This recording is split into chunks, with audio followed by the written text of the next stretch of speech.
Mga kapuso, alang sa mga K-pop o anime fans diha nga nahilig sab sa mga OST o official soundtrack sa mong mga palabas. Sakto ang atong guest karong buntaga sanglit sayro nato ang iyahang pagkamusikero ug iyahang storya. Ato makauban si Jomard Sam de los Reyes gikan Malaybalay City, Bukidnon. Sam, good morning and welcome sa At Home with GMA Regional TV. Kamusta? Hello everyone! Hello mga kapuso! I am actually fine and never been better. Maayo kay anak ka sa maayong kahimtang, Sam, taliwala sa challenges karong panahon sa pandemya. Apan Sam, please share to us no kung paunsa ba nagsugod kini nga imuhang pagkamusikero ug pagkapianista. It was actually my sister Nicey. Hello Sister Nicey if you're watching. She was actually the real pianist of the family.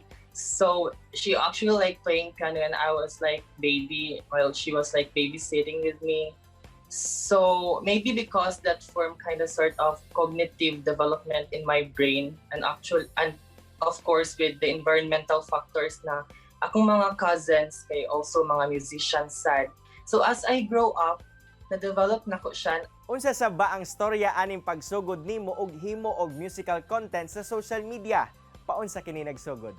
Well, when I was still in junior high school, di ba, the technology way back kay dili na kayo siya ingon nga usbong. So it was my first time to have an iPad that has a clear camera. So I grabbed that opportunity to record myself playing piano. And then when I first posted in Facebook, I gained a lot of attentions, a lot of likes and comments, and a lot of people are like requesting a song for me to play. And then that time I found out that, I can receive a lot of impressions with different kinds of people. So I must continue playing with music. Sam, unsa-unsa pod ba nga mga kanta ang na-cover na nimo ug unsa ang maingon nimo nga imuhang paborito? Yes, Mr. Cyril. Di ba makabantay ka nang magtanaw ka og salida, especially when nag-Ghibli movies?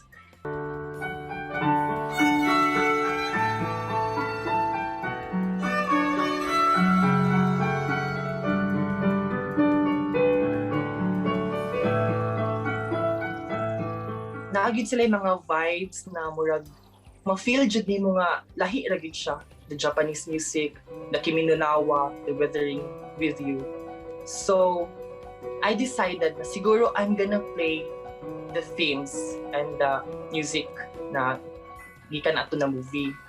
And then sa pag-play na ako, lahi ra gid siya kay ma-feel gid ako ang music, ma-feel na ko ang kakawala akong stress with it. So it's kind of sort of amazing gid kaayo siya nga maka-play ko, and then ganahan kayo ang mga tao nga maminaw sa tuwa na mag-play of that kind of music. And one of my favorite music, Mr. Cyril, is the canon. Og syempre mga kapuso, adunay giandam nga short performance si Sam alang kanato karong buntaga. Hi mga kapuso, this is Sam and I'm going to play Yiruma, River Flows in You para sa inyo.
Alright, what a wonderful performance indeed. Daghang salamat Sam sa oras ug sa pag-share sa imong talento dinhi sa At Home with GMA Regional TV. Keep on playing wonderful music. Thank you, Mr. Cyril, and thank you mga kapuso. And thank you so much for this great opportunity at home with GMA Regional TV. Relax lang mo mga kapuso, kay mo balik pa ang At Home with GMA Regional TV. Kini ang At Home with GMA Regional TV.